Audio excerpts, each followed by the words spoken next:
So last Thursday, I watched Bob the Builder, The Golden Hammer, the movie, if you can even call it a movie. And I haven't really watched anything Bob the Builder related in a while. I've been more watching Sooty, Fireman Sam, Postman Pat and Thomas, so I thought screw it, I'm going to do a review on this. Bob the Builder is a British stop motion cartoon which first debuted on the 12th of April 1999. It was a Hit Entertainment original series and created by Keith Chapman, who would later go on to create his own company, Chapman Entertainment, to produce more programs like Rory the Racing Car and Fifi and the Flower Tots. The series revolves around a builder called, you've guessed it, Bob, along with his work partner Wendy and his can-do crew of sentient construction machines, including Scoop, the yellow digger who's mostly the leader of the team, Muck, the red dumpster machine who loves getting muddy, Dizzy, a very cheerful and hyper orange cement mixer, Rolly, a chill relaxing green roller, and Lofty, a blue shy and anxious crane, along with Pilchard, Bob's blue cat, Spud, a mischief scarecrow who usually lands up in trouble, Farmer Pickles, a farmer, quite obvious, and Bird, who is Rolly's animal pal. There are also other side characters like Mr. Beasley, who's a clumsy resident of Bobsville, where the show is set, Mr. Bentley, who's the mayor, and Mrs. Potts, another resident. In the later series, they introduce new characters including JJ and Molly, who work at a building supplier yard with two machines, Speedy Skip, a bin and dumpster truck, and Trix, a forklift vehicle. An example premise for an episode of the show is that Bob and the gang are tasked with doing a job in the town, either for themselves or a resident of Bobsville. The machines land up getting into slight situations that sometimes affects the job the team are doing, but sometimes it will be Spud as well that causes the team to lose focus on the job they're doing. The character who is the protagonist for the episode, or Bob, then comes up with a plan and then everything gets sorted and fixed in time. The show has lovable characters, lots of funny humour, and even amazing music composed by Paul K. Joyce, who also composed music for Noddy and the Thimbles. Bob is voiced by Neil Morrissey of Men Behaving Badly fame. I have mentioned Bob's music career before. The theme song is based on the series' catchphrase "Can we fix it?", which went into the Christmas charts of 2000, beating out Westlife. So much so that a member of the band had a burning hatred towards the builder. Imagine being beaten out by a cartoon character. Bob had a Christmas special called A Christmas to Remember, starring Noddy Holder and Elton John. There's even a video of Bob teaching Eminem how to use a chainsaw. I'm not joking. Bob had even parodied Low Beggar's Mumble No. 5, which I discussed in a previous video. There is even this CD full of popular songs covered by Bob, like Walking on Sunshine by Cartina and the Waves, 500 Miles by the Proclaimers, and Hey Baby by Bruce Channel. Eventually the show made its way over to the States in 2001 on Nick Jr. and eventually worldwide, including on CBeebies in the UK in 2002.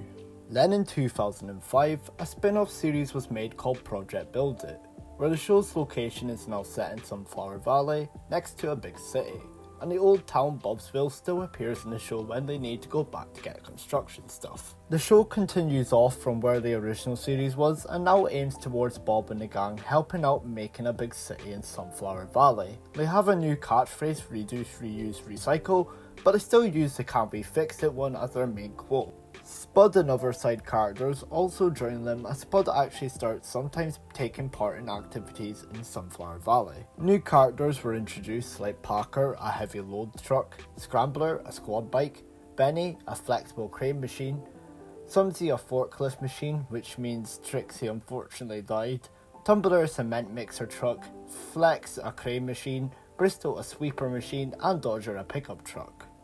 The series ran from 2005 all the way up until 2008, with the final being a special called Race to the Finish. Bob was basically done with stop motion, which has the last appearance being in the 2009 Children in Need music video.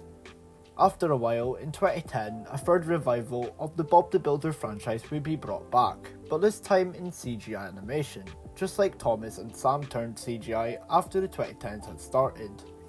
The series would be called Ready Steady Build, with no continuation from Project Build It. Bob, Wendy and the Can-Do crew eventually land up moving to Fixham Harbour, a small town beside a seaside coast. It still contained the original voice cast of Neil Morrissey, Rob Rackstraw and Kate Harbour. The series was animated by SD Entertainment, who also worked on Make Way for Noddy and Angelina Ballerina, The Next Steps. One thing everyone notices when watching this is that the machine's mouth grids can now move up and down. Same with the characters with the humans like Bob and Wendy, giving them to show more expressions and emotions. It looks really creepy mostly on Travis. I would at least say the style looks exactly like what the original stop motion series was. There is also a new member added to the team called Scratch, who looks exactly like Benny, who is nowhere to be seen in the series. And with that now me doing the history of Bob the Builder all the way up until 2010, and no, I am not discussing the reboot as that is just dog shite. Let's get on to reviewing the Golden Hammer. I should note that in the UK it is titled The Legend of the Golden Hammer, and in the US it's just stated as the Golden Hammer. It is stated to be a film, but it would just be better known as a 1 hour special, with it actually being like 7 episodes combined all together into one big special, and these would become 6 to 10 minute long episodes in separate TV broadcasts. The main plot is that Bob and the team go out and work on various building jobs. But when Spud and Scrambler hear from David Mockney about an old pirate called Captain Brickbeard, who was the founder of Fixham Harbour, they also learn about the pirate's Golden Hammer. So Spud and Scrambler decide to work together to try and find Blackbeard's Golden Hammer to make it a present for Bob.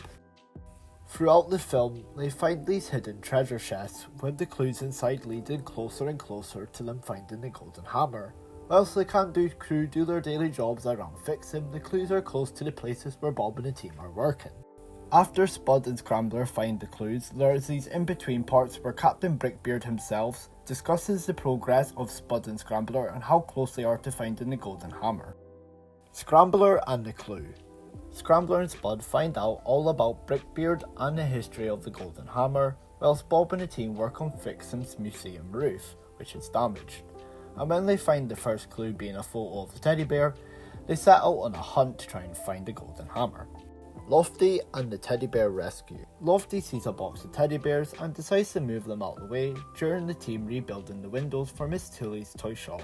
Meanwhile, Spud and Scrambler continue their hunt for the Golden Hammer by joining Lofty as he searches for the teddy bears that he left in the woods, which have vanished after he returned back to the woods. They eventually find out that some foxes had took them, so they take the teddies back whilst leaving one for the foxes to have. Muck and the old school wall. Bob and the team are fixing up the old school wall for Ellie, the school teacher. Doing so, however, Muck notices a picture on the wall before it gets knocked down. Curious to what the photos are, he takes the bricks and sets off to put them back together. But then he gets stuck in a pile of mud. He then eventually gets rescued by Lofty. Spud and Scrambler go on a dragon hunt to continue the search for the Golden Hammer. They then build up the wall to show a picture of the Chinese dragon that ties in with the kids' Chinese Dragon School performance. Scoop's big job. Spud and Scrambler are still on the hunt for the Golden Hammer and trying to figure out what the latest clue can be. Scoop, meanwhile, is jealous over Splasher, who is in Project Build It, who comes to help out with Bob and the team, sorting out the old lighthouse. Scoop goes out of his way to prove to everyone that he is the best when it comes to doing big jobs. However, his attempts to show he is better than Splasher results in numerous disasters. The Scoop in this episode literally reminds me of his personality in Snow Under, where he wanted to be the best at doing everything in the team. What an arsehole. Dizzy finds a pirate. Dizzy tells the team that she's seen Pirate Brickbeard backstage while setting up for the stage show. The team don't believe it, so she tries to find him to prove that he is here, causing trouble whilst in the process. She then finds out that it's just Sticky Oliver practicing for the show play.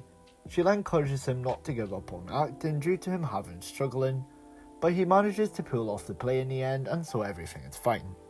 Rolly and the Seagull. Rolly makes friends with a seagull. In the meantime, Bob and the machines attempt to move an old boat from the water.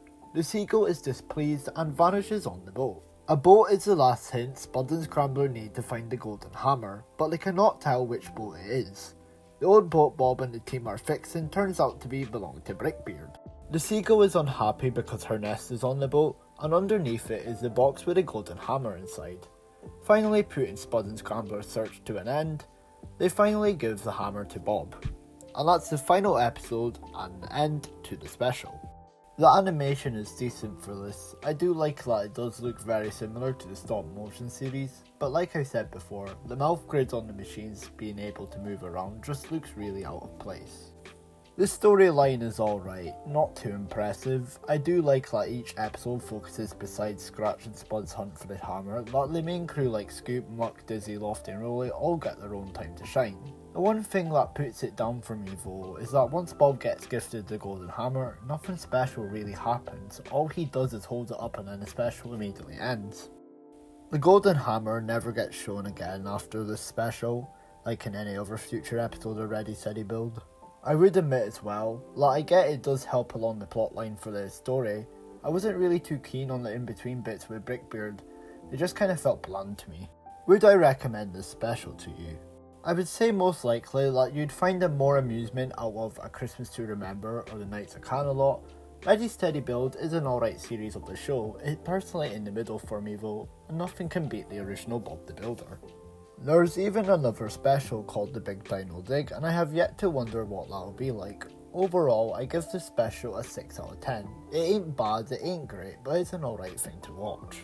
I did also watch this special with the US dub and the UK dub, and I would say I'm not really keen on the US voices, I much prefer the UK. Most likely since I am from Scotland and I grew up with the UK dub, but yeah.